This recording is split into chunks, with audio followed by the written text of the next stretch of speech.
नहीं दिख रहा है यहाँ से, नहीं दिख रहा। आप सर इनविजिबल हो जाओ।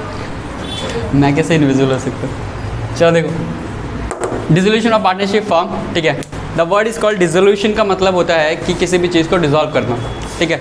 डिसॉल्व समझते हो क्या होता है डिसोल्यूशन का मतलब? डिसॉल्व का मतलब क्या होता है? मिटा देना, बेसिकली क्या करना, खत्म कर देना, ठीक है। अब दो वर्ड्स होते हैं, एक वर्ड होता है डिसोल्यूशन ऑफ पार्टनरशिप फर्म और एक होता है dissolution of partners.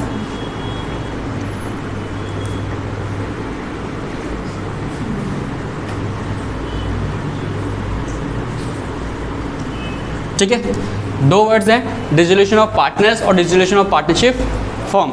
Dissolution of partners का मतलब क्या होता है? जहाँ पर पार्टनर्स के एग्रीमेंट खत्म हो चुके हैं, मतलब पार्टनर्स के अपने एग्रीमेंट क्या हो गए, खत्म हो गए, फर्म अभी भी जिंदा है, ठीक है। वो चाहेगी तो दूसरे पार्टनर्स आके उस फर्म को वापस चला सकते हैं, ठीक है। वहाँ पर फर्म खत्म नहीं हो रही है। डिसोल्यूशन ऑफ पार्टनरशिप फर्म का मतलब क्या है कि पूरी की पूरी फर्म क्या हो रही है, डिसॉल्व हो रही है, यानी पार्टनर्स भी नहीं रहेंगे और अब फर्म भी नहीं रहेगी, ठीक है। तो डिसोल्यूशन ऑफ पार्टनरशिप फर्म में पूरा का पूरा बिजनेस क्या होता है, बंद हो जाता है, ठीक है, जिसको वाउंड अप बोलते हैं।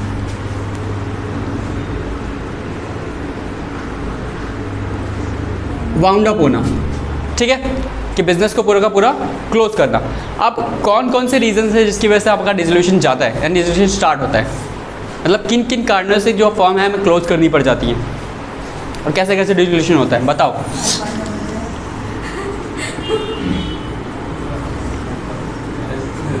ठीक है, तो कैसे कैसे हम फॉर्म को क्लोज कर सकते हैं? मुझे अपनी फॉर्म डिज़ोल्व करनी है, तो हम फॉर्म को कैसे कैसे डिज़ोल्व कर सकते हैं?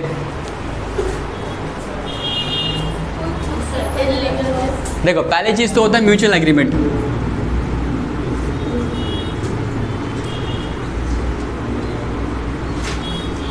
म्यूचुअल एग्रीमेंट्स, पार्टनर्स के बीच में ये बात डिस्कस हुई थी कि आफ्टर द 5 ईयर्स हम फर्म को क्या कर देंगे, डिसॉल्व कर देंगे। तो 5 साल काम करने के बाद तो फर्म को क्या कर देंगे, डिसॉल्व कर देंगे। उनका आपस का एग्रीमेंट है, उसे क्या बोलते हो आप, म्यूचुअल एग्रीमेंट। और बताओ, और कौन से ऑप्शन है? वो और वाला और बताओ, नहीं चल रहा है यहाँ पे, ठीक। और कौन से ऑप्शन है जहाँ पर आप फर्म को डिसॉल्व कर सकते हो?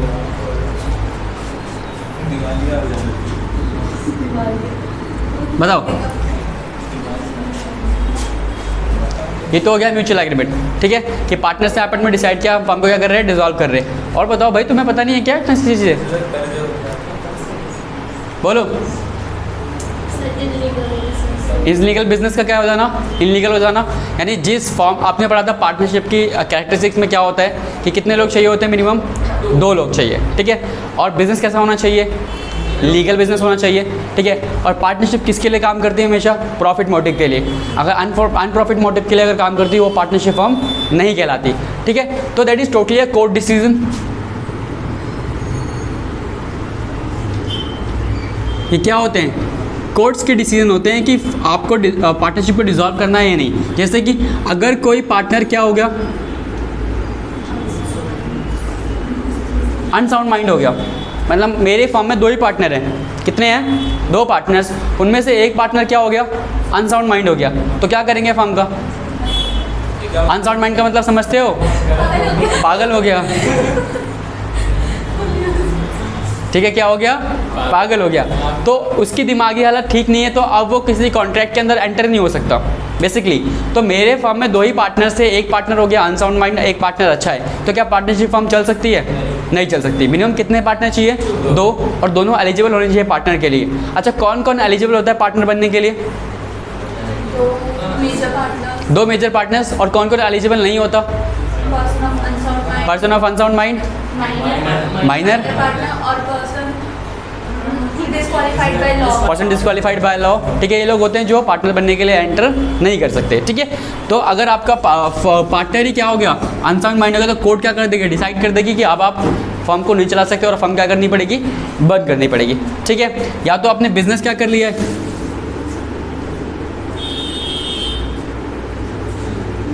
आपका बिजनेस कैसा हो गया, इनलीगल बिजनेस, तो आप क्या करोगे, बिजनेस के चक्कर में आपको कोर्ट डिसीजन देगी आपका बिजनेस कैसा है, इनलीगल।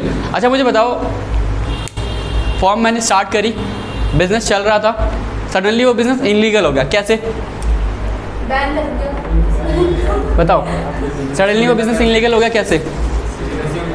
किसी चीज़ पे क्या लग गया? बैन लग गया। लाइक एग्जांपल दो मुझे। जैसे पॉलिथीन पे लगा था। जैसे पॉलीथीन बैग लगा, पॉलीबैग्स पे लगा हुआ था, और क्रैकर्स पे लगा हुआ है, ठीक है। और बताओ, लीकर पे लगा है कहीं कहीं पे, किस पे? लीकर पे लगा हुआ है कहीं कहीं पे। तू पूछ रहा है? नहीं सच में नहीं पता। नहीं, तू पूछ रहा है मुझसे। इलीगल बिजनेस होगा तो अगर किसी आपका जो मेन बिजनेस है उस बिजनेस पे बैन लग जाता है तो वो बिजनेस क्या हो जाएगा? इलीगल, और अनसर्टेंटली आपको बिजनेस क्या करना पड़ेगा? क्लोज करना पड़ेगा, ठीक है। थर्ड इज, बोर्ड पे देखो, नोटिस।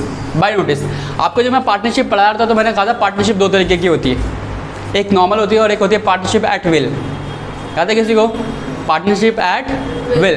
पार्टनरशिप एट विल क्या होता है? अच्छा, विल का मतलब क्या होता है? मर्जी या इच्छा, ठीक है, जो भी है।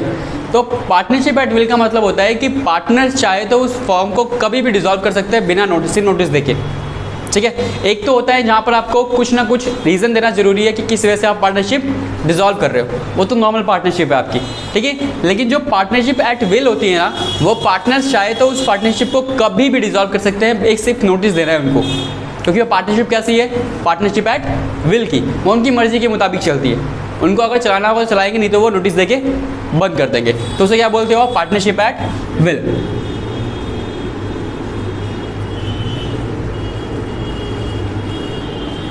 ठीक है, पार्टनरशिप एट विल दे सकते हो, ठीक है। और अगर आपके जो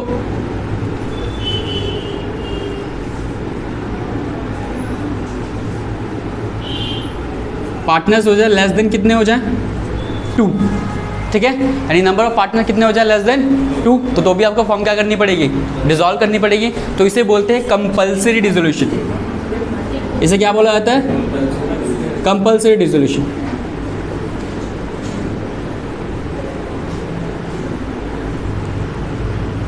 ठीक है, क्या बोलते हैं? Compulsory dissolution. तो बेसिकली 3-4 मोड्स है आपके पास जहाँ से आप पार्टनरशिप को क्या कर सकते हो? डिसॉल्व कर सकते हो, ठीक है। जहाँ पर आपका एक म्यूचुअल एग्रीमेंट है, म्यूचुअल एग्रीमेंट समझ गए सब लोग कि आपस में बातचीत हुई थी और उसके बाद हमने क्या कर दिया? उसको डिसॉल्व कर दिया। दूसरा, कोर्ट के डिसीजंस होते हैं कुछ।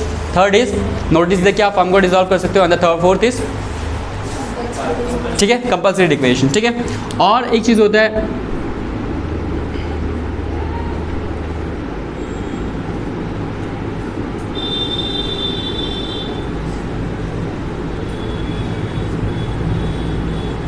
ठीक है, एक्सपायरी ऑफ एन एग्रीमेंट। अगर कोई एग्रीमेंट आपके बीच में हुआ, वो एग्रीमेंट क्या हो रहा है? एक्सपायर हो गया, तो भी पार्टनरशिप फॉर्म क्या हो जाएगी? डिसॉल्व हो जाएगी, ठीक है। लाइक हाँ, म्यूचुअल एग्रीमेंट में नहीं, म्यूचुअल एग्रीमेंट में डिसाइड होता है कि उन लोगों ने डिसाइड किया कि हम ये पार्टनरशिप फॉर्म कब डिसॉल्व कर देंगे, वो पार्टनर्स के बीच की बात होती है। एग्रीमेंट में क्या होता है कि दो पार्टीज काम कर रही हैं साथ में मिलकर। जैसे आपको हीरो होंडा के बारे में पता है, एक्चुअली वो जॉइंट वेंचर है बट पार्टनरशिप हम कंसिडर कर सकते हैं। एग्जांपल, हीरो होंडा में क्या सीन था कि दो अलग अलग फॉर्म्स थी, कंपनीज थी जो भी थी, हीरो और होंडा, वो दोनों एक साथ काम कर रही थी। तब तक के लिए हम क्या समझते कि वो एक ही कंपनी है, हीरो और होंडा। तो आफ्टर द पीरियड जब इनका एग्रीमेंट जो हो गया वो ख़त्म हो गया, तो उसके बाद दोनों क्या हो गई? सेपरेटेड हो गई। मतलब उन दोनों क्या कर दिया गया? डिसॉल्व कर दिया गया, अलग अलग हो गई वो नाम, ठीक है। तो वही होता है कि एग्रीमेंट खत्म करने के बाद आप फॉर्म क्या कर देते हो? डिसॉल्व कर देते हो बेसिकली, ठीक। ये चीज़ें नोट करो जल्दी से कॉपी में, साइड पे, उसके बाद हम आगे चलते हैं। चलो देखो बोर्ड पे, ठीक है। तो डिस्ट्रीब्यूशन ऑफ पार्टनरशिप फॉर्म में बेसिकली आपको 4 से 5 अकाउंट प्रिपेयर करने पड़ेंगे। इसमें पहला जो अकाउंट बनेगा वो बनेगा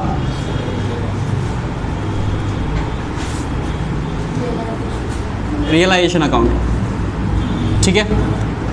दूसरा आपका पार्टनर्स कैपिटल,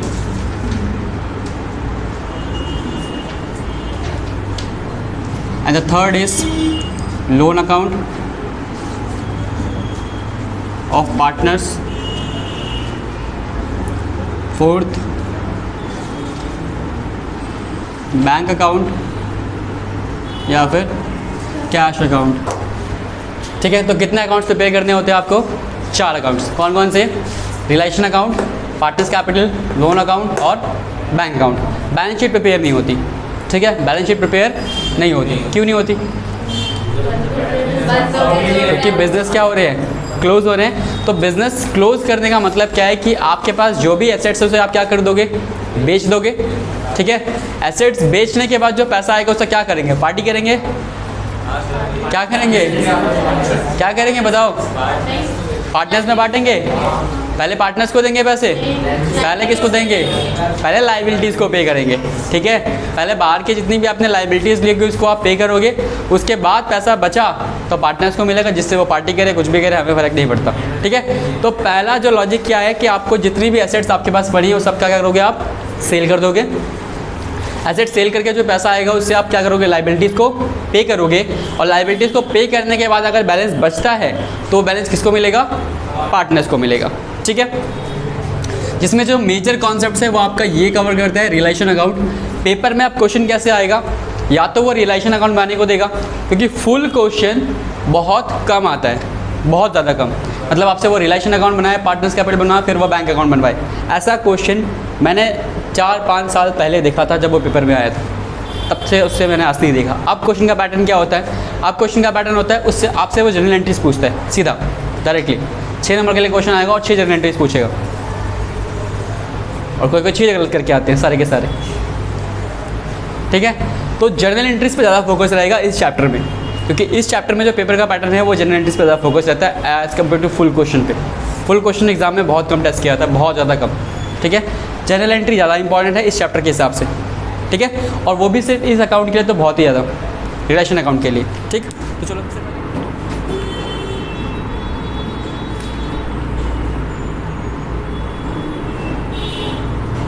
ठीक है, तो लास्ट क्लास में हमने डिसोल्यूशन की मीनिंग समझ ली थी, डिसोल्यूशन क्या होता है। ओके, हमने मोड्स के बारे में पढ़ लिया था, पढ़ा था मोड्स। ठीक है, 2 बातें हमने डिस्कस किया था। मीनिंग का मतलब हमने पढ़ा था कि डिसोल्यूशन का मतलब क्या होता है। 2 तरीके की डिसोल्यूशंस होती हैं, एक डिसोल्यूशन ऑफ पार्टनरशिप फर्म और एक होता है dissolution of partners. Dissolution of partners का मतलब क्या होता है, जहाँ पर पार्टनर्स के बीच के एग्रीमेंट क्या हो जाते हैं, ख़त्म हो जाते हैं, पार्टनरशिप फर्म अभी भी एग्जिस्ट करती है। डिसोल्यूशन ऑफ पार्टनरशिप फर्म में क्या होता है कि डिसोल्यूशन ऑफ पार्टनरशिप फर्म ही पूरी की पूरी क्या हो रही है, डिसॉल्व हो रही है। इसका मतलब वहाँ पर हमें एसेट्स को बेचना होता है, लाइबिलिटीज़ को पे करना होता है, और जो बचे हुए बैलेंसेस होते हैं वो पार्टनर्स में बढ़ जाते हैं। ठीक है, फिर हमने डिस्कस किए थे modes of dissolution of partnership. तो बहुत सारे मोड्स पढ़े थे हमने। एक पढ़ा था म्यूचुअल एग्रीमेंट, पार्टनर्स चाहे तो अपनी म्यूचुअल कंसल्टेंसी के से फर्म क्या करते हैं, डिसॉल्व कर देते हैं। फिर हमने पढ़ा था कुछ नोटिस के द्वारा, पार्टनरशिप एट विल। फिर हमने क्या पढ़ा था, कंपलसरी डिसोल्यूशन, जहाँ पर अगर पार्टनर्स की नंबर ऑफ पार्टनर्स क्या हो जाए, 2 से कम हो जाए तो कंपलसरी डिसोल्यूशन करना पड़ेगा।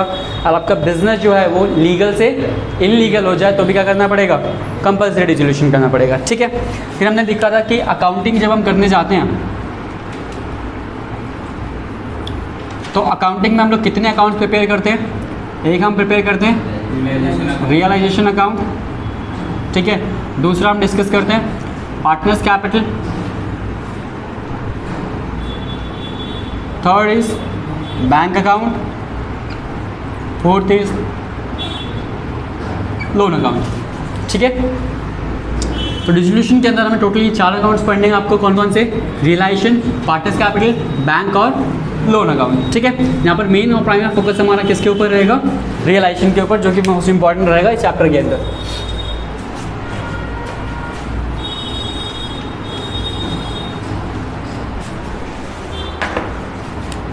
फिर हमने लास्ट क्लास में रियलाइजेशन भी डिस्कस किया था।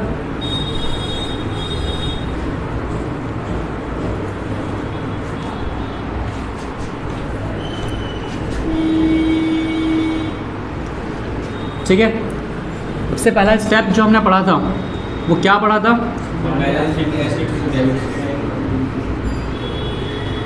कि सबसे पहले आपको क्या करना है, सारी की सारी एसेट जो बैलेंस शीट में दिख रही होती हैं उसे आपको ट्रांसफ़र करना है कहाँ पर, रियलाइजेशन में, ठीक है। कौन सी साइड पे, डेबिट साइड पे। स्टेप नंबर 1 2 सन्ड्री एसेट्स, ठीक है। ये रहेगा आपका स्टेप नंबर 1, जहाँ पर आप एसेट्स को ट्रांसफ़र करोगे और कौन सी वैल्यू पे ट्रांसफ़र करोगे, बुक वैल्यू पे, ठीक है। कौन सी वैल्यू पे, बुक वैल्यू पे। स्टेप नंबर 1 के बाद आता है आपका स्टेप नंबर 2, जहाँ पर आप क्या ट्रांसफ़र करते हो, लाइबिलिटीज़ बाय सन्ड्री लाइबिलिटीज़। जो लाइबिलिटीज़ आप ट्रांसफ़र करते हो वो कौन सी लाइबिलिटीज़ होती हैं, एक्सटर्नल लाइबिलिटीज़। कौन सी लाइबिलिटीज़, एक्सटर्नल लाइबिलिटीज़। तो ओनली कौन सी लाइबिलिटीज आप ट्रांसफ़र करोगे? एक्सटर्नल लाइबिलिटीज आप ट्रांसफ़र करोगे, ठीक है। थर्ड नंबर पे पर हमने पढ़ा था कि एसेट के ऊपर जितने भी प्रोविजंस और रिजर्व्स बनते हैं, है ना, जितने भी प्रोविजंस और रिजर्व्स किस पे बनते हैं? एसेट्स के ऊपर, वो भी ट्रांसफ़र होते हैं किधर? लाइबिलिटी साइड पे, ठीक है। तो by provision and reserve account, कौन से वाले? ओनली मेड ऑन एसेट्स, ठीक है, जो कि किस पे बनते हैं? एसेट्स पे बनते हैं। कुछ एग्जांपल्स हमने पढ़े थे, कौन कौन से होते हैं? इन्वेस्टमेंट फ्लक्चुएशन फंड जो किस पे बनता है? इन्वेस्टमेंट के ऊपर। और क्या पढ़ा था? प्रोविजन फॉर डाउटफुल डेब्ट जो किस पे बनता है? डेटर्स के ऊपर, ठीक है। तो ये दो चीज़ें पढ़ ली थी। स्टेप नंबर 3 हो गया। स्टेप नंबर 4 में हमारा काम क्या होता है कि जो भी एसेट्स है उन्हें क्या करना है? रियलाइज़ कर देना है, यानी सेल कर देना है, ठीक है। तो स्टेप नंबर 4 में जब आप एसेट सेल करते हो तो एसेट आप कैसे सेल करोगे? बाय बैंक के थ्रू। बैंक के थ्रू आप अपनी एसेट्स को सेल करोगे, जो भी एसेट्स हैं। और जो एसेट्स आप सेल करोगे वो कौन सी वैल्यू पे सेल करोगे? रियलाइजेबल वैल्यू पे। कौन सी वैल्यू पे? रियलाइजेबल वैल्यू पे, ठीक है। अब सवाल यहाँ पे उठता है कि रियलाइजेबल वैल्यू कौन सी होती है, ठीक है। रियलाइजेबल वैल्यू कौन सी होती है बताओ? वो वैल्यू जिस वैल्यू पे मार्केट में चीज़ें क्या हो रही हैं उस टाइम? सेल हो रही है, उसे क्या बोलते हो आप? रियलाइजेबल वैल्यू, ठीक है। अब कौन सी एसेट्स को आप बेचोगे जिनकी रियलाइजेबल वैल्यू क्या होगी? क्वेश्चन में गिवन होगी। अगर किसी एसेट की रियलाइजेबल वैल्यू गिवन नहीं है तब क्या उसे हम सेल करेंगे? नहीं सेल करेंगे। ऐसा क्वेश्चन ने बोला है, ऐसे सीबीएसई ने बोला हुआ है कि एज पर सीबीएसई गाइडलाइंस अगर किसी एसेट्स की रियलाइजेबल वैल्यू गिवन नहीं है तो उस एसेट्स को आप बुक वैल्यू पे सेल नहीं करोगे। क्लियर ये बात? अच्छा, अगर कोई अनरिकॉर्डेड एसेट है तो अनरिकॉर्डेड एसेट है, पहले रिकॉर्डेड नहीं थी, अब आपको मिल चुका है और क्वेश्चन में उसकी रियलाइजेबल वैल्यू भी गिवन है, क्या उसे सेल करेंगे या नहीं करेंगे? करेंगे, ठीक है। पहले से मतलब नहीं है हमको, अब अगर हमें मिलती है और हमारे पास रियलाइजेबल वैल्यू नहीं है, रियलाइजेबल वैल्यू है तो हम क्या करेंगे? उसको रिकॉर्ड करेंगे, ठीक है। तो अगर कोई अनरिकॉर्डेड एसेट है तो उसको भी आप यहाँ पे सेल कर दोगे। बहुत गंदा लिख रहा है।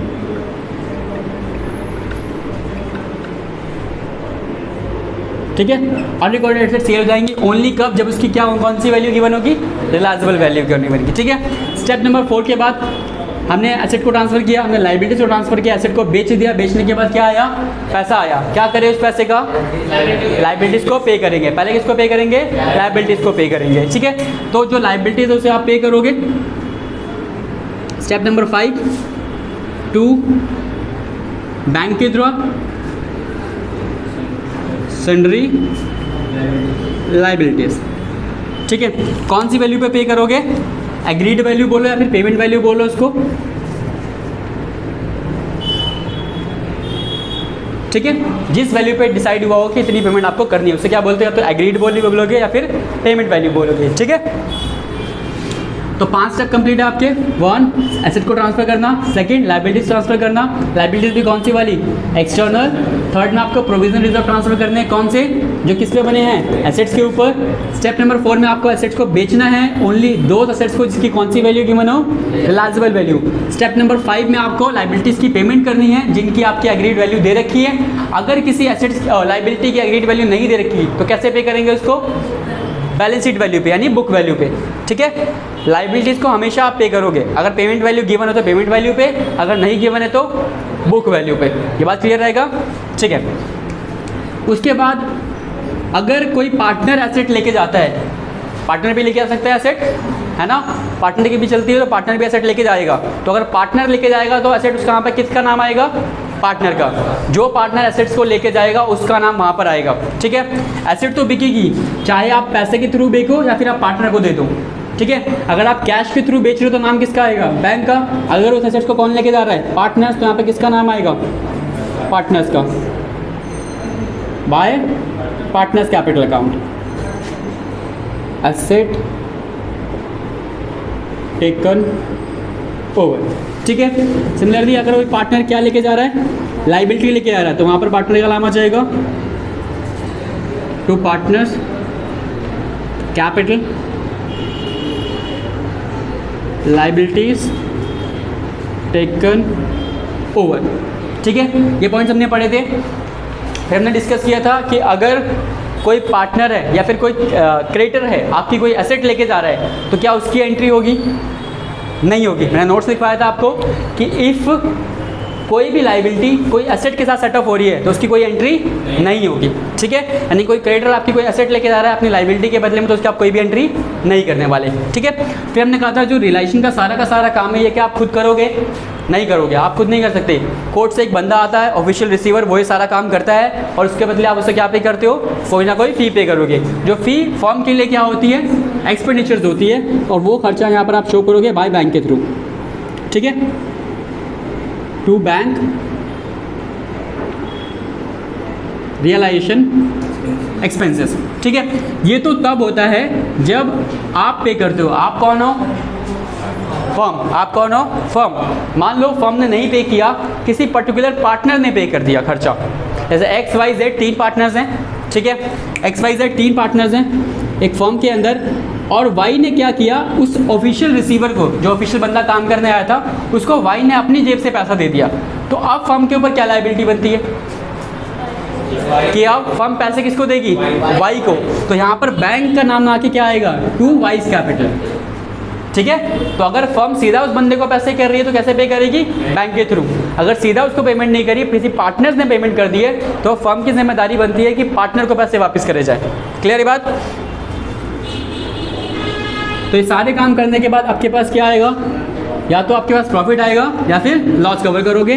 प्रॉफिट आएगा तो यहाँ पर प्रॉफिट शो कर दोगे, टू रियलाइजेशन प्रॉफिट, या फिर यहाँ पे क्या आ जाएगा? To realisation loss. क्लियर बात? इतना अकाउंट हमने समझ लिया था।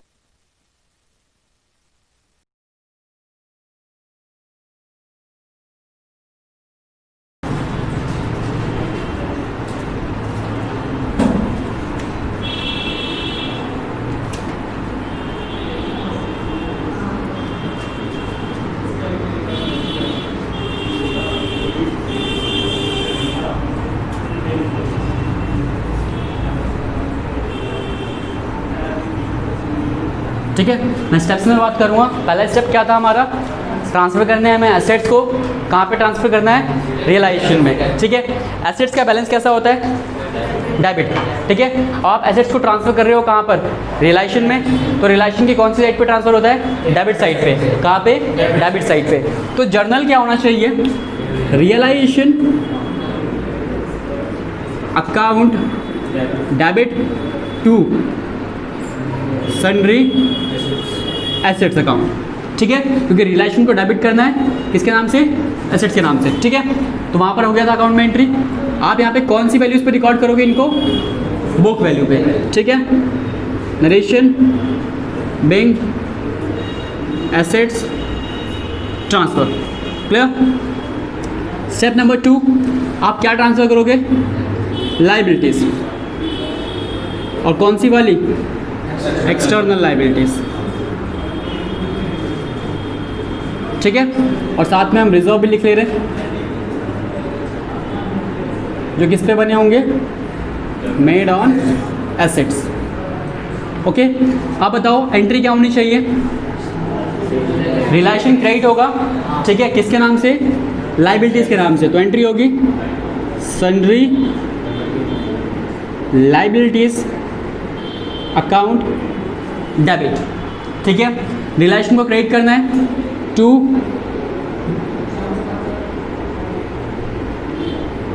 Realisation account. ठीक है, और साथ में हम क्या ऐड कर सकते हैं? रिजर्व। तो हम यहाँ पे लिख सकते हैं provision and reserve account debit. कौन से प्रोविजन रिजर्व? जो किस पे बने हैं? एसेट्स के ऊपर।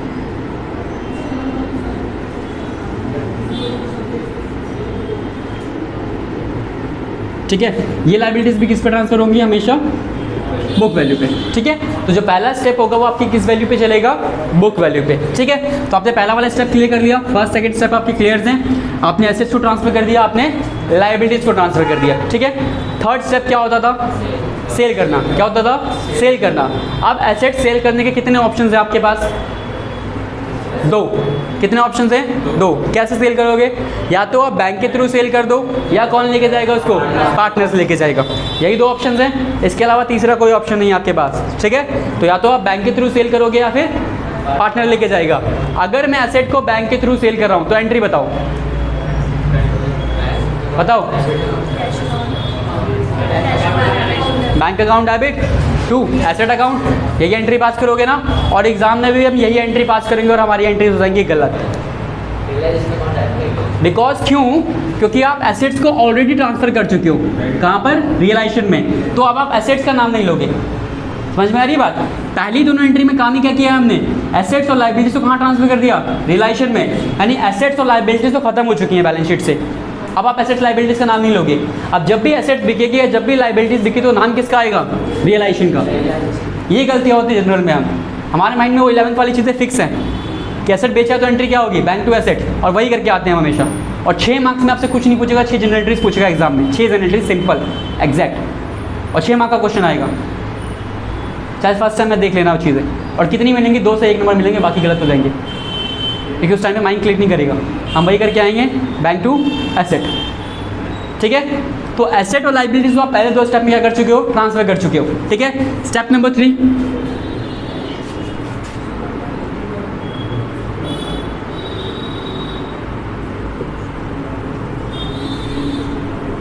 ठीक है? स्टेप नंबर 3, एसेट्स को क्या कर रहे हैं? रियलाइज कर रहे हैं। तो रियलाइज जब आप करोगे तो एंट्री क्या होनी चाहिए? रियलाइजेशन क्रेडिट होगा। पैसे कहाँ से आएंगे? बैंक से। तो एंट्री क्या होगी? Bank account debit to realisation, ठीक है? Bank account debit to realisation.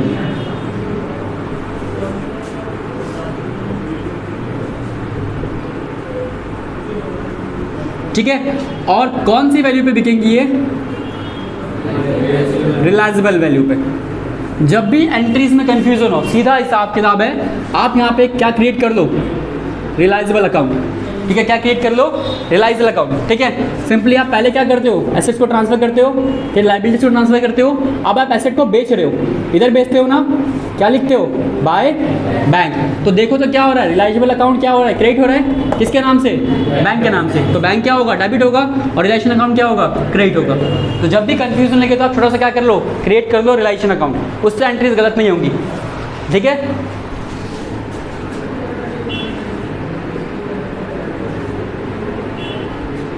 Being asset realised, ठीक है? सिमिलरली इसका दूसरा ऑप्शन क्या है हमारे पास कि एसेट अगर हम रियलाइज नहीं कर रहे बैंक के थ्रू तो कौन लेके जाएगा?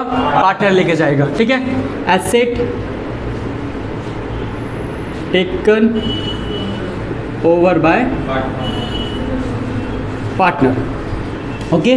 तो एसेट अगर पार्टनर लेके जा रहा है तो एंट्री क्या करोगे? Partners capital account debit. जो भी पार्टनर लेके जा रहा है तो उसके पार्टनर से पैसा ले लेंगे, और किसका नाम आएगा? रियलाइजेशन का। एसेट का नाम मत लेना, एसेट्स आप भूल जाओ, ठीक है? एसेट ट्रांसफर हो चुकी हैं। तो यहाँ पर आप लिखोगे partners capital account debit to, क्या आएगा? रियलाइजेशन।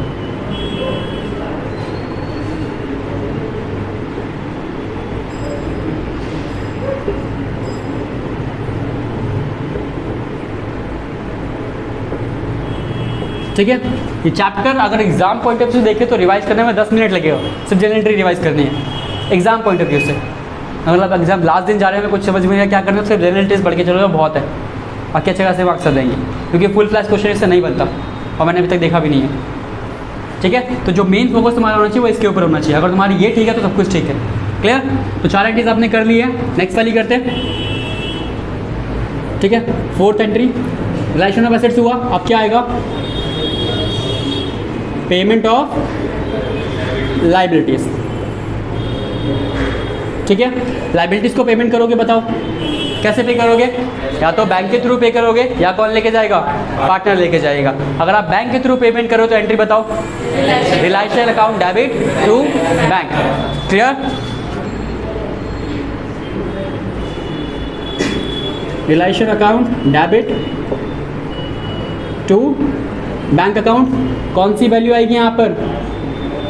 एग्रीड वैल्यू, ठीक है, एग्रीड वैल्यू, यानी जिस वैल्यू पे आप और आपका क्रेडिटर क्या हुआ है, एग्री हुआ है, उसे क्या बोलोगे, agreed value.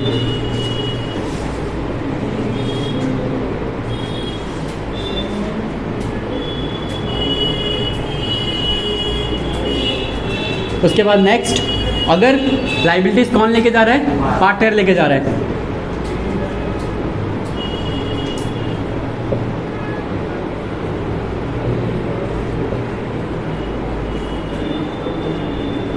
Liabilities taken over by partner, तो एंट्री बताओ, relation account debit to partner,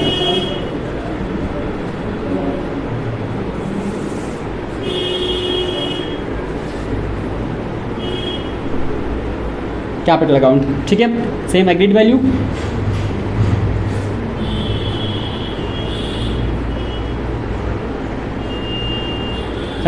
okay, ये हमने कर ली, 5 एंट्रीज खत्म कर ली अपनी, 4-5 जो भी है। उसके बाद नेक्स्ट, अब क्या काम बचता है हमारा, हमने एसेट ट्रांसफ़र कर लिए, हमने लाइबिलिटीज ट्रांसफ़र कर लिया, हमने एसेट बेच भी दिया, हमने लाइबिलिटीज़ को पेमेंट भी कर दी। उसके बाद क्या काम रह गया हमारा, रिलेशन के खर्चे रह गए। एक तो पहला क्या रह गया, रिलेशन के एक्सपेंसेस। तो रिलेशन के एक्सपेंसेस कौन पे करेगा, या तो बैंक पे करेगी, यानी कि फर्म पे करेगी। तो अगर फर्म पे करेगी तो फर्म के लिए क्या है, खर्चा। तो एंट्री क्या होनी चाहिए, relation account debit to bank, क्योंकि रिलेशन के डेबिट साइड पे जाएगा। और क्या से पे करोगे आप, बैंक से। तो बैंक से जब पैसे आते हैं तो बैंक क्या होता है, क्रेडिट होता है, ठीक है। तो एंट्री क्या होगी, रिलेशन एक्सपेंसेस है, तो एंट्री होनी चाहिए आपकी रिलेशन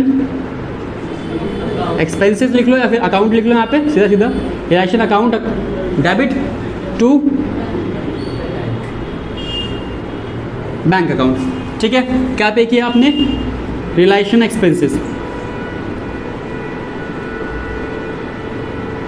एक्सपेंसेस पेड। अगर यही रिलेशन एक्सपेंसेस फर्म नहीं पे करती, कोई पार्टनर पे करता, तो उस केस में एंट्री क्या होती, realisation account debit to partners capital. समझ में आई, realisation account debit to partners capital. खर्चा तो अभी भी किसका है, फर्म का ही है, बट अब पैसे बैंक से नहीं मिल रहे, किसको जा रहे हैं, सीधा पार्टनर्स को जा रहे हैं, ठीक है। तो यहाँ पर एंट्री जो होगी वो क्या होगी, relation account debit to partners capital account, ठीक है। Bank realisation expenses paid by partner, ठीक है भाई। अब क्या रह गया बताओ, और कुछ रह गया क्या, प्रॉफिट और loss. Last is the profit और लॉस। अगर प्रॉफिट हुआ तो प्रॉफिट किसको ट्रांसफर होगा, पार्टनर्स को। लॉस भी किसको ट्रांसफर होंगे, पार्टनर्स को। तो मैं एक एंट्री पास कर रहा हूँ प्रॉफिट की। प्रॉफिट की केस में एंट्री क्या होगी बताओ, relation account debit, relation account debit to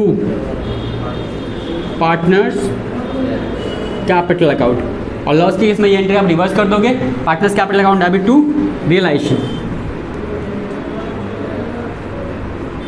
pink profit transfer, ठीक है। समझ में आया आपको, जनरल्स क्लियर है। तो पहली जनरल में आप क्या ट्रांसफर करोगे, एसेट्स को, दूसरी जनरल में लाइबिलिटीज़ को। और कसम खा लो कि इस एंट्री के बाद आप एसेट और लाइबिलिटी का नाम नहीं लोगे, ठीक है।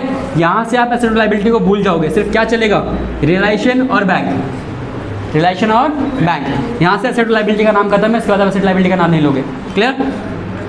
तो realisation account debit to sundry asset और sundry asset liabilities to realisation करने के बाद आप पेमेंट करोगे, या तो एसेट्स को बेचोगे तो दो ऑप्शन है, या तो आप बैंक के थ्रू बेचोगे या फिर पार्टनर लेके जाएगा। मतलब लाइबिलिटीज़ की पेमेंट करोगे तो भी दो ऑप्शन है, या तो बैंक के थ्रू पेमेंट होगी या फिर पार्टनर लेके जाएगा, ठीक है। ये सारे काम करने के बाद आपके पास काम बचेगा क्या, रिलेशन एक्सपेंसेस का। तो एक्सपेंसेस या तो फर्म ने पे किए होंगे या फिर पार्टनर ने पे किए होंगे। फर्म ने पे किए होंगे तो एंट्री क्या होगी, रिलेशन टू बैंक, पार्टनर ने पे किए होंगे तो relation to partners capital, and the last not the least is profit और लॉस, ठीक है। प्रॉफिट ट्रांसफर करोगे तो एंट्री क्या होगी, relation account debit to partners capital, और लॉस में रिवर्स एंट्री पास करोगे, ठीक है। जल्दी जल्दी नोट करो, आज मैंने बहुत साफ लिखा है। चलो क्वेश्चन देखो, कह रहा शांति एंड सत्या व partners in a firm sharing profit in the ratio 4:1, ठीक है। On 31 March 2013 the balance sheet was as follows, ठीक है। अब डेट के बारे में कोई कुछ बोलेगा नहीं, ठीक है, डेट जिसकी बुक में जो भी है मैनेज कर लो। आगे देखो बैलेंस शीट में आपको क्या दे रखा है, लाइबिलिटी साइड पे क्रेडिटर्स दे रखे हैं, वर्कमैन कंपनसेशन फंड दे रखा है, सत्यस करंट अकाउंट दे रखा है, कैपिटल्स दे रखा है, शांति और सत्या का। एसेट साइड पे आपको गिवन है bank, debtors, stock, furniture, machinery और शांतिस करंट अकाउंट, ठीक है। पॉइंट्स देखो आपका एडजस्टमेंट में क्या क्या दे रखे हैं। On the above date the firm was dissolve. First point, Shanti took over 40% of stock at 10% less than its book value and the remaining stock was sold for 40,000, furniture realized for 80,000, ठीक है। Point number 2, an unrecorded investment was sold for 20,000, ठीक है। आगे कह रहा है machinery was sold at a loss of 60,000 and the point number 3, debtors realized 55,000. Point number 4, there was an outstanding bills for repair for which 90,000 was paid. आपको question में क्या बोला है, प्रिपेयर रियलाइजेशन अकाउंट। फटाफट से फॉर्मेट रेडी करो realisation account का। हम रिलेशन अकाउंट बनाएंगे और फिर जनरल पास करेंगे। अब तुम बोलोगे इस क्वेश्चन में जनरल पास करने के लिए बोला नहीं है ना, तो हम क्या करेंगे, थोड़ी सी सेवा करेंगे। नहीं करेंगे तो जरूर, सेवा जरूरी है। किसका फोन बज रहा है, यहीं बज रहा है यहीं बज रहा है।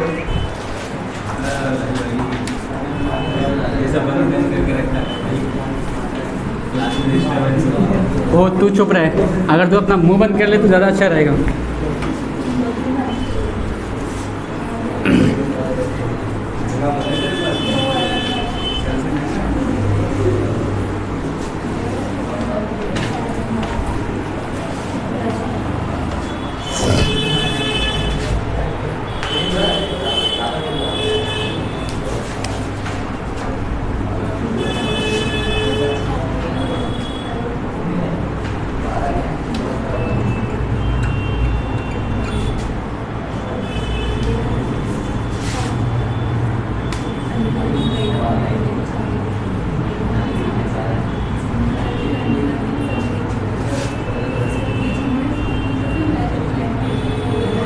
बातें मत करो पीछे।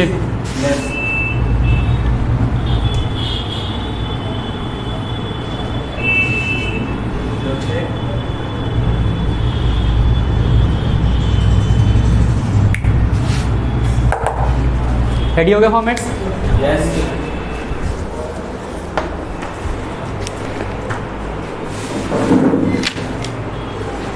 कौन सा पेज नंबर था यार? ठीक है, रेडी, चलो। तो फर्स्ट स्टेप हमारा क्या रहेगा, सबसे पहला स्टेप एसेट्स को ट्रांसफ़र करने हैं, ठीक है। सारे एसेट्स को ट्रांसफ़र करने हैं एक्सेप्ट बैंक अकाउंट को छोड़ के और फिक्टिशियस एसेट्स को छोड़ के, ठीक है। तो एसेट्स को ट्रांसफ़र करना स्टार्ट करते हैं। बोर्ड पे देख लो सारे के सारे। टू सन्ड्री एसेट्स, ठीक है। एसेट्स में हमारे पास क्या क्या है, डेटर्स हैं, स्टॉक, फर्नीचर, मशीनरी और कुछ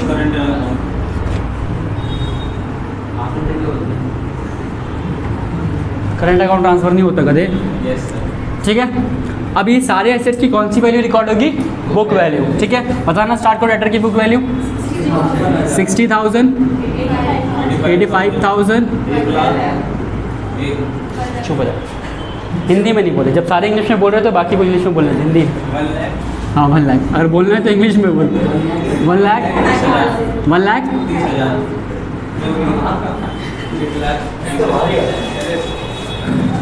क्यों पिटने के काम कर रहे हैं, ठीक है। टोटल करो कितना आएगा ये, बताओ। 290, 375, 375, ओके। ऐसे ट्रांसफ़र हो गए। नेक्स्ट क्या रहेगा हमारा, लाइबिलिटीज़ को ट्रांसफ़र करेंगे।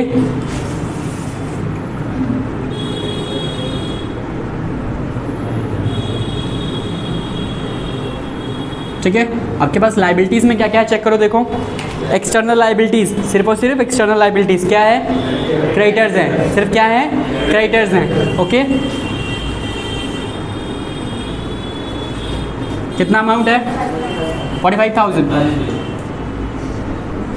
मत बोल सक्षम, बार बार नहीं बोलूँगा, मत बोल, फिर चुप रहे। ठीक है, वहाँ पर आपको क्या गिवन है? Workman compensation fund.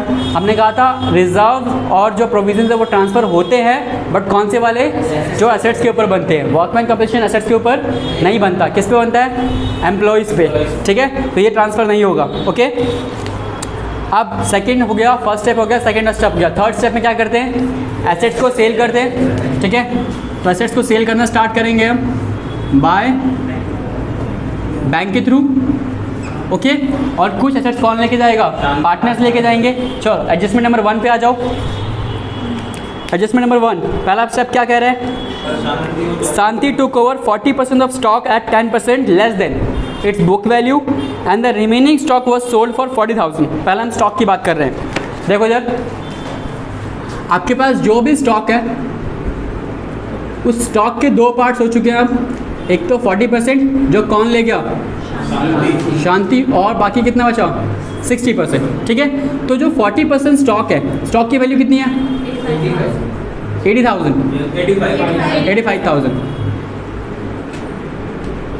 तो 85,000 का 40% कौन ले गया? शांति। तो 45% निकालो जरा 85,000 का। हाँ, 34,000। ये हो गया 34,000। ये कितना होगा 60% फिर?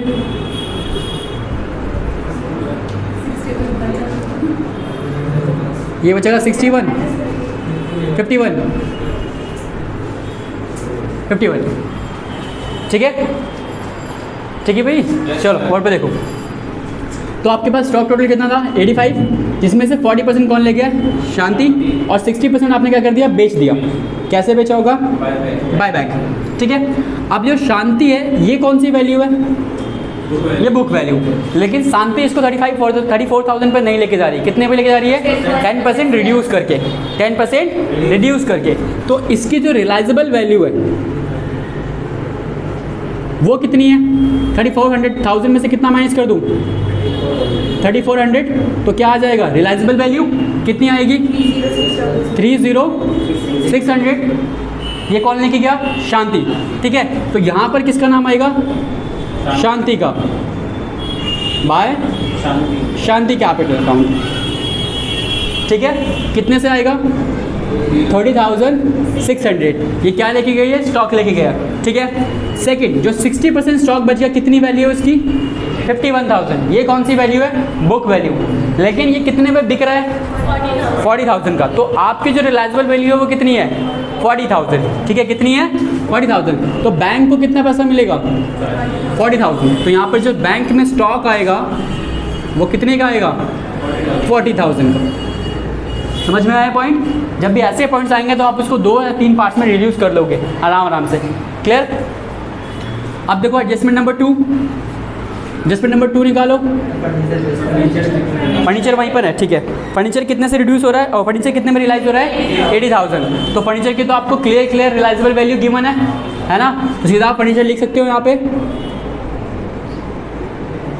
फर्नीचर कितने का था? 1 लाख का। रियलाइज कितने में हो रहा है? 80,000। ठीक है, नेक्स्ट एंड अनरिकॉर्डेड इन्वेस्टमेंट्स। अब इन्वेस्टमेंट आ गया आपके पास, कैसी? अनरिकॉर्डेड। आपके पास पहले रिकॉर्ड नहीं था, तो क्या रिकॉर्ड करें? नहीं रिकॉर्ड करना, रिकॉर्डिंग नहीं करनी है आपको। अब सिर्फ जो आ रहा है उसको बेचते जाओ, पैसा निकालते जाओ। ठीक है, सिर्फ क्या करना है आपको? सेल करना है यहाँ पे। ठीक है, तो यहाँ पर क्या आएगा? इन्वेस्टमेंट।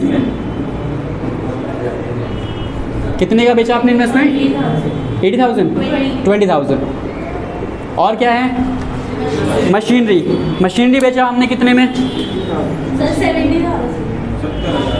मशीनरी लॉस में बिकी है। कितने के लॉस में? 60,000 के लॉस में। तो मशीनरी थी कितने की? 130 की। 130 में अगर 60,000 का लॉस हो गया तो कितना बचा? 70,000। तो 70,000 ये हो गया। इसको नीचे लिखना पड़ेगा थोड़ा सा, 1 मिनट। हाँ, बाकी क्या बचा आपका? डेटर है ना? डेटर्स कितने के रियलाइज होने? 55,000। और कुछ तो है नहीं? ठीक है, बाकी आपका शांति लेके गई थी स्टॉक भाई, शांति कैपिटल अकाउंट।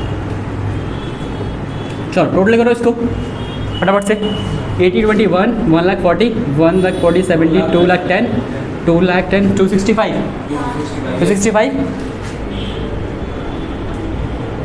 265 ठीक है। आपने 3 स्टेप कंप्लीट कर लिए, एसेट्स ट्रांसफ़र किए, लाइबिलिटीज़ ट्रांसफ़र करे, एसेट्स को रियलाइज़ कर लिया। नेक्स्ट स्टेप क्या होता है? लाइबिलिटीज़ को पेमेंट कर लेते हैं, ठीक है। स्टेप नंबर 4 में आप लाइबिलिटीज़ को पेमेंट करो। कितनी लाइबिलिटीज़ है आपके पास? एक तो क्रेडिटर्स है जो कि रिकॉर्डेड वाली है। क्या क्रेडिटर के बारे में बोला है कितना पे करना है? नहीं बोला। कुछ नहीं बोला तो क्या करें? पे करें नहीं करें? करने हैं। कौन सी वैल्यू पे करना है? बुक वैल्यू पे, जितनी वैल्यूज़ दे रखी हैं, ठीक है। तो टू बैंक, ठीक है। क्रेडिटर्स को कितने पैसे देने? क्रेडिटर्स को 45,000। और कोई लाइबिलिटी है क्या क्वेश्चन में? देखो है, there was an outstanding bills for repair for which 90,000 was paid. मतलब एक आउटस्टैंडिंग बिल था जो आपने रिकॉर्ड नहीं कर रखा था, अब तो पेमेंट करनी पड़ेगी, ठीक है। तो आउटस्टैंडिंग बिल कितना? 90,000। टोटल कितना होगा ये? 14 + 10 55 64। क्या कोई रिलेशन के एक्सपेंसेस क्वेश्चन में गिवन है? नहीं गिवन है, तो हम रिलेशन एक्सपेंसेस लेंगे भी नहीं।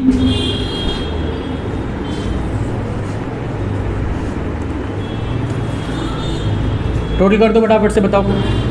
चलो 375 और 64 25 4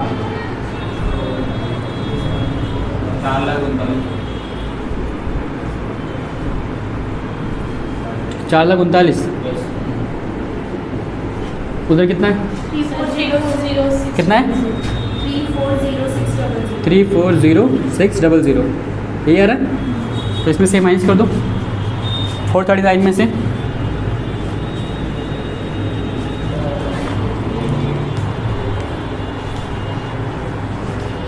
करो करो भाई माइनस। कितना 98400। लॉस आ रहा है? चेक करो।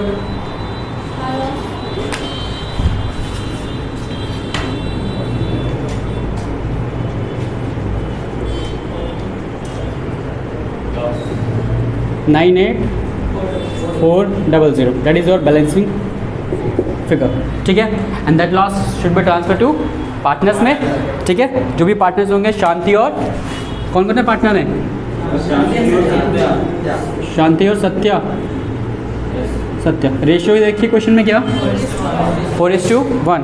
तो 98,400 4:1 में ट्रांसफर हो जाएगा, निकाल लेना और ट्रांसफर कर देना, ठीक है। यहाँ तक जल्दी से नोट करो, इसके बाद जनरल भी करनी है इसकी। क्वेश्चन नहीं, जनरल करनी है इसकी। फर्स्ट जनरल जो रहेगी वो क्या रहेगी? एसेट्स को ट्रांसफ़र करने की। एंट्री बताओ।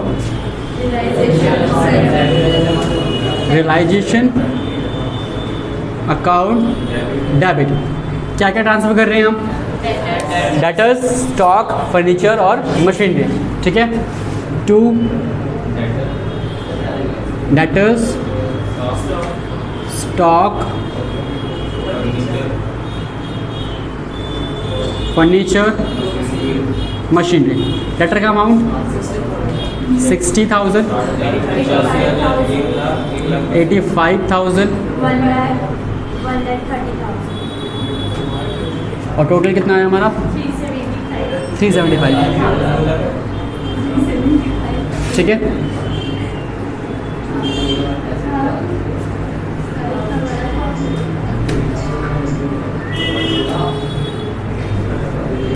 बिंग ऐसा transfer to the realisation account, ठीक है। एंट्री नंबर 2, जहाँ पर हम क्या करते हैं?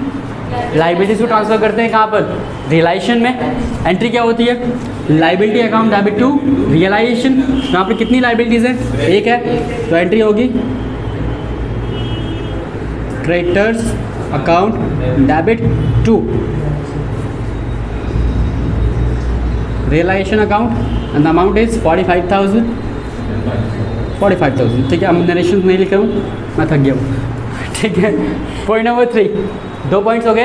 एसेट ट्रांसफ़र कर लिए, लाइबिलिटीज ट्रांसफ़र कर लिए। इसके बाद क्या करते हैं? हम एसेट्स को सेल करते हैं। तो जितनी एसेट्स हमने बैंक से सेल करी हैं उसकी एंट्री क्या होनी चाहिए? Bank account debit to asset account, bank account debit to realisation account, ठीक है। Bank account debit to realisation account, ठीक है। कितना अमाउंट मिला? 265 और 265। ठीक है, टोटल लिख दिया ना हमने। आप डायरेक्टली लिख सकते हो, कोई दिक्कत नहीं। ठीक है, आपकी एंट्री क्या है? बैंक अकाउंट डेबिट, बैंक में कितना पैसा आया और रिलेशन से कितने अमाउंट्स के।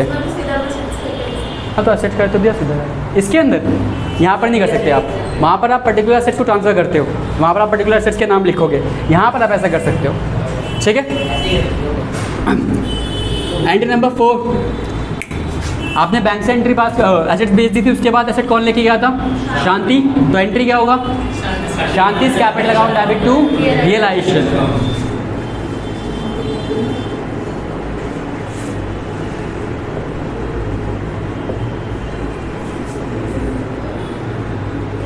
कितनी एसेट्स लेके गए थे? स्टॉक 30,600, 30,600। एंट्री नंबर 5, एसेट से पैसा आ चुका है, क्या करें उस पैसे को? लाइबिलिटीज़ को पे करते हैं। ठीक, लाइबिलिटीज़ को जब आप पे करोगे तो एंट्री क्या होनी चाहिए? Realisation account debit to bank account. Narration में ये पॉइंट्स आप दिखा सकते हो, क्रेडिटर्स आउटस्टैंडिंग बिल पेड। ठीक है, नरेशन में आप लिख देना बाकायदा। रियलाइजेशन कितना? 64,000 एंड 64,000। लास्ट एंट्री क्या है आपके? लॉस हुए, लॉसेस आप ट्रांसफर करोगे किसको? पार्टनर्स कैपिटल को। एंट्री बताओ। Partners capital account debit to realisation. ठीक है, पर्टिकुलर अकाउंट लोगे आप, Shanti capital account debit, Satya capital account debit to realisation account. कितना लॉस? 98,400 और ये 78,720 और 19,680। नंबर कट जाएंगे एक, बोर्ड पे देखो, एक नंबर कट जाएंगे तुम्हारे सेटल करने के। हाँ, आप कटेगा एक नंबर। क्यों कटेगा पूछो? एक नंबर क्यों कटेगा? नरेशन को लिखेंगे बाद में, और लिख देंगे नरेशन। नरेशन लिख दिया, फॉर्मेट बना दिया, बी एज्यूम तुम्हारी ऐसी की तैसी। राइटिंग को लेके मजाक नहीं, राइटिंग ठीक है। अभी नंबर कटेंगे एक, बताओ क्या गलती करी है मैंने कंट्रीज में? रिलेशन का लॉस, क्या गलत हुआ यहाँ पे? रिलेशन लॉस लिखूँ? नहीं, वो ठीक है। जब एंट्री ट्रांसफर हुई तो अकाउंट्स के नाम आते हैं, ट्रांजेक्शन्स के नहीं। गलत क्या किया मैंने यहाँ पे? क्वेश्चन में करंट अकाउंट दे रखा था। हाँ सर, करंट अकाउंट 20,000। क्वेश्चन में करंट अकाउंट दे रखा था और तुमने एंट्रीज कहाँ ट्रांसफर करी है? कैपिटल में। याद है, जब कैपिटल और करंट अकाउंट दो बनते हैं तो जितने भी लॉसेस प्रॉफिट होते हैं कहाँ ट्रांसफर होते हैं? करंट में। कैपिटल में सिर्फ क्या आता है? ओपनिंग कैपिटल और क्लोजिंग कैपिटल और एडिशनल और रिड्यूसिंग कैपिटल। ठीक है, तो यहाँ पर कैपिटल अकाउंट ना लिख के क्या आएगा? Current account. ये छोटी छोटी चीज़ों का ध्यान रखना।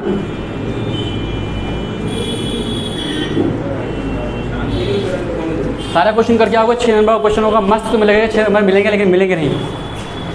समझे मेरी बात को? मिलेंगे नहीं। तो ऐसे जो नंबर होते हैं वो 95 से 90 जाते हैं। हाँ, मतलब करंट अकाउंट लिख देना वहाँ पे भी। ठीक है, वहाँ भी समझ रहे हो ना बात को? वहाँ पे मैंने ध्यान नहीं दिया, मैंने यहाँ पे ध्यान दिया। समझे? जब मैं ध्यान नहीं दे रहा तो तुम तो क्या ही दवा दोगे। ओके, तो रिडक्शंस को ठीक कर देना। चलो फटाफट से इनको नोट करो, एंट्रीज को नोट करो, ना करो कोई दिक्कत नहीं है। हम क्वेश्चन प्रैक्टिस कर लेते हैं। ठीक है, नोटिंग रहने दो। करोगे नोटिस को? चलो कर लो, कर लो, कर लो, फटाफट से नोट कर दो। करो, उसके बाद एक क्वेश्चन तुम करोगे। अभी टाइम कितना हो रहा है फॉर द टाइम? 8 मिनट में कर दोगे तुम, बहुत टाइम को। चलो ठीक है, चलो फटाफट से इसको नोट करो और उसके बाद एक क्वेश्चन करेंगे हम नहीं करेंगे, सिर्फ में तुम करोगे।